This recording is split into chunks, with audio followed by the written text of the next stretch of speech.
Call Allah YaHaWah Bahashem YaHaWa'shi. Salutations to the 1/3, the sealed elect, the 144,000 saints, the elders, apostles, and the prophets of the house of David. Shalom. I had to take these earplugs out. So the title of this message is The Sun is a Recording Device. Yep, that's what I said. The sun is a recording device.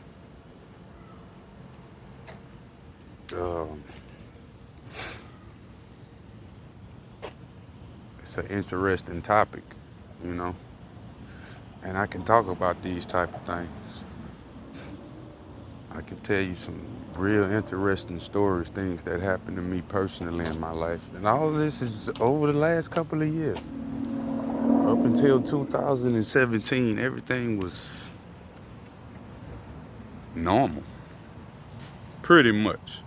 But it was always weird incidents that happened, that spiritual things, that over time I always would, become desensitized to whatever event happened and made some type of logical explanation for it. But the reason I say the sun is a recording device is just intuition. But I know we, of course, even the people that believe in God, they understand that He's in control of everything, including the sun. I had two incidents involving the sun and one involving the moon. I saw a facial expression in the moon one night, and I had a guy, just a random cat. We was just chopping it up one night, and it's certain people that I guess he felt like he could talk to me about some deep shit, and he said something about the moon. He said, "Man, one night the moon had a expression in it." I knew he wasn't lying, because I had experienced that.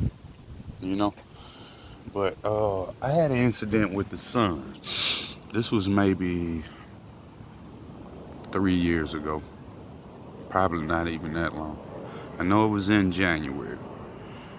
It was a Sunday. Might have been 2018. So I say 2.5 years. It was 2.5 years. Well, anyway, it was shining directly on me. It was shining, but I could feel it was shining directly on me. And in this particular day, I felt like the Most High was angry at me. You know what I'm saying? So when this thing happened, I was paranoid, man. I had just came from the fucking hospital that night. Yep. That was the day after these fucking demons came out on me at my house. And that was a whole situation that it'll be another video. But that very next day when I came home, because I ran out my house and left the door wide open. I was living by myself. Well, I had my two sons living with me, but they wasn't home. And the crazy part about it, I lived on a quiet street. My brother was my neighbor, the only neighbor I really had. But when I came back from the hospital, the door was still wide open. Nobody had went to my house. But anyway, this particular day, I guess the Most High wanted me to really feel His presence. You know what I'm saying? And I went to my partner's house. He stayed like around the corner. Passed my brother's house up and went to my partner's house. I say, "Man, something going on, man. You need to come holler at me." I was shook. So he kind of knew. He thinking it's some street shit or whatever, I'm assuming. You know how earth people think. So he came and met me by my mama house. I drove to my mama house. I never forget. I had the sun visor down. I was trying to hide from these beams. Cause I was freaked out. I'm like, what the fuck? This shit, am I tripping? I drove in the projects. I had the damn sun thing visor down. I'm squinched in the seat. I'm literally hiding. I get by my mama house and I stopped. And I saw a chick on the porch. It was one of my neighbors. So I'm talking to her. I say, the sun shine? I say, the sun shining? She say, yeah. I say, it's kind of hot out here, huh? She say, well, yeah, it's hot, but it's hot like it normally be. So I couldn't really explain to her what was going on. I was just asking her questions about the sun, you know. So I drive off from over there. I'm squinching, and my partner came. I'll never forget. It was the last time I saw him. I jump in his car. I'm paranoid. He like, what's going on, man? But when I jumped in the nigga car, he was on Facebook or some type of shit. The nigga had the phone in the car, so I'm more, this gang stalking shit had just started. So I'm like, man, put your phone out the car. He like, for what? Say, bro, just please, put your phone out the car. He like, man, what, you on something, man? What's going on? Say, man, I ain't on nothing, bro. Something going on around here. And I'm looking at my friend, because my spiritual eyes had just became open. And I'm looking at him, I'm looking at the tattoos on him, and I gave him this certain look. I said, man, I gotta go, I'ma holler at you. Because I just felt like he was a part of the problem, like you a part of the world. Because when I had went to the projects to my mama house, which she lived around the corner from me, I saw people walking, niggas that I would see every day. I saw demons on them. And these demons, it was like the Duke Blue Devil emoji. It was images of them, but it was like an evil image, and it was illuminated over their bodies. And I'm looking at this shit, I'm tripping. I'm like, fuck no, man. This shit is not real. So when I saw my partner tattoos and I saw the little demon on him, I looked at him. I said, I'm gonna holler. At the same day the nigga went shot a nigga. And he been in jail ever since. Luckily, he avoided another homicide. He's a shooter with a little man complex. But maybe right after that happened, that shit, he went off and did that. But anyway, I drove, so when I couldn't talk to him, I'm like, fuck that, I'm going to my church. I drove to my church about 2-3 miles away, and I was squinched under the seat the whole time. I had the sun visor down. Because this shit is beaming on me, directly on me. And it was like anger, you know what I'm saying? Like, God is watching you, fool. This is what this is telling me. Like, we got our eyes on you. So don't be doing no fuck shit. I was still halfway in the world then, you know? So anyway, I get to my church. I was looking terrible this day. I'll never forget this. Because my church, they had a little camera and they be, you know, the little TV broadcast, nothing extraneous, but, you know. And they would be positioning people, you know. So this particular day, they put me in the back of the church. I'm gonna just say it like that. First, I was where I normally sit, where I could get, you know, in the camera view. And this particular day, they escorted me to the back, and they was just being people. Like, man, you look terrible. You know what I'm saying? But I had been going to that church 10 years maybe, off and on, 15. So, I mean, I knew the people. I ain't give a fuck, nigga. I need some shit going on. This is why I was going there. It was a desperate situation. And I saw my pastor clap his hands and hit the crowd with the Baphomet. My mouth fell on the floor. Ran out the church. I'm like, fuck no, man. This shit is not real. How many times is this happening right in my face and I didn't see it? Because he was going into his sermon and he was pumping it up. And he clapped his hand and he did the horns. And he pointed it at the crowd. It was quick, but I saw it. Ran out of there. Well, anyway, my second son incident that I had was right here in this driveway. Maybe the third week in March of this year. Right here on this location right here. That was before I wrecked my car. I was coming home from work. Well, what happened was I was at work and this shit was crazy. Cause I know I was getting gang stalked at work. Crazy part about it, I'm finna go back to that job. I don't give a fuck. I'm desensitized to that shit, man. Let them look, let them follow and watch. Let them listen. You're not gonna get no privacy, so just do the right thing at all times, okay? Which is not a problem for me, so whatever.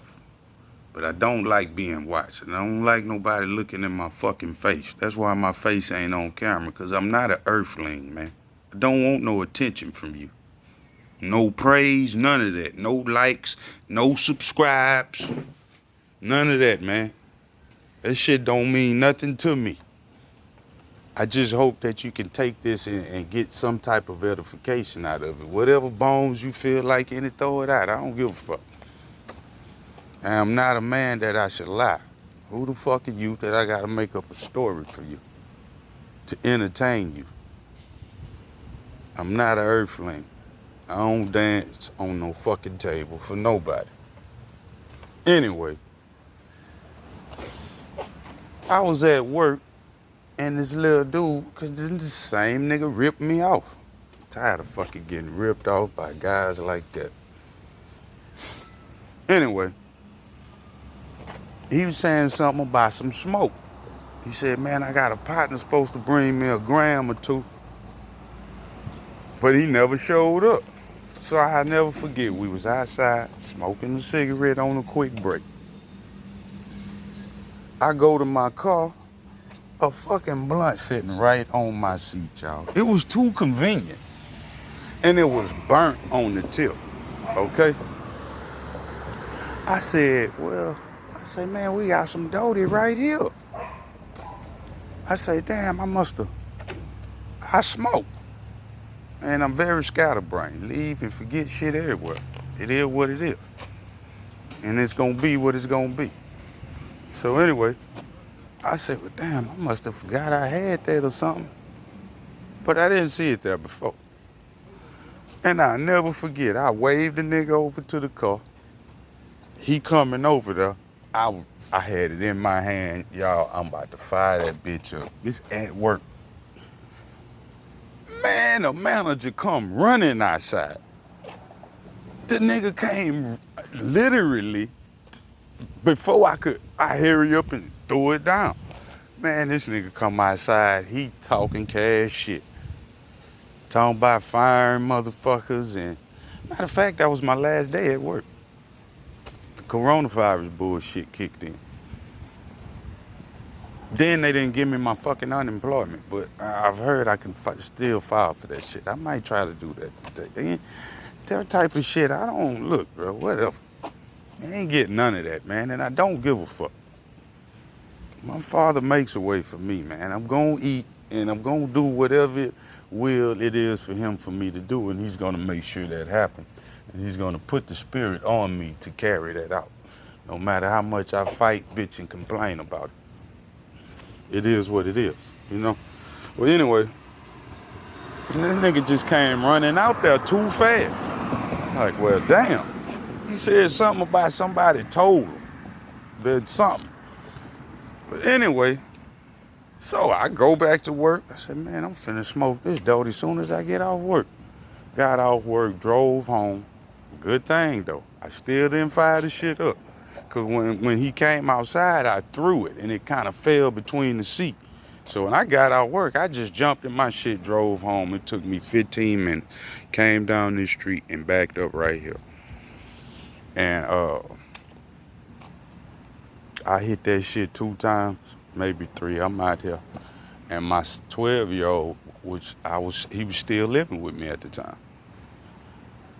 He came outside. He say, my mama asked, can I go out of town because of the coronavirus shit. School, everything was shut down. I said, I don't know. I'm going to think about it. You could probably go out there for a couple of weeks, whatever. Nigga went in the house. I just got extremely paranoid all of a sudden. They going to take your baby. Don't let them go. So I went in the house. I'm walking all weird shit. I tell him, let's go, son. We came out here in the car. I said, ain't nobody gonna never take you away from me. We gonna always be together. And he looking. I say, we going home. He say, we at home today. I said, okay. I sat right here for about 7, 8 minutes talking in circles to my 12-year-old. So he went in the house, and then I went into some convulsions. And here come the son. Like, my son ran in the house and told my mama. That sunlight hit me again directly. The windows was up in the car, and I really took the spiritual beating of my life. Because it was messages coming through these rays. And I was turned upside down in the car, speaking straight Hebrew. When my mama came and I could hear her voice, I really thought like, man, it's over with this time. Because I saw that death scene again. I saw my life flashing before my eyes. I done been through this a couple of times. I ain't never been shot, none of that shit. And it just had these experiences. And I remember like this shit happened before. And I thought it was over with. But when I heard my mama and she grabbed my hand and I wouldn't let her hand go, it was the first sense of reality. Because it was some fucking synthetic marijuana. I didn't know. But how did that get in my car? See what I'm saying? But anyway, I'm right here. I'm upside down in the car. I'm saying all kind of, my brother came from around the corner. The ambulance came. So when I kind of like was coming through, they came and put me on the stretcher and I was just saying YaHaWah Bahashem YaHaWa'shi. I was saying all kind of stuff. Loud. And they took me to the hospital, but I'll never forget, I hear my mama in the background.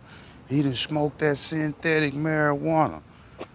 And I'm saying to myself, how would you know that, Mom? And second of all, you know I don't smoke that shit. Never have. I smoke real weed because I've never been no nigga on no type of papers. I don't work no jobs where I ain't pissing in no cup, nigga. You must finna pull my shit out and piss it in there for me. It just serving shit. I ain't look, bro. Whatever. I don't get in trouble, man. But by that day, that's the only chastisement I can receive. Nobody here you can't do nothing with me or tell me shit, man. And let my blood be on my own head. You see what I'm saying? But that was the second incident. And that happened right here. You gone?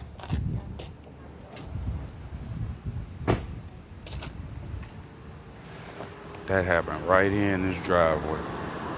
And that's what she was saying. And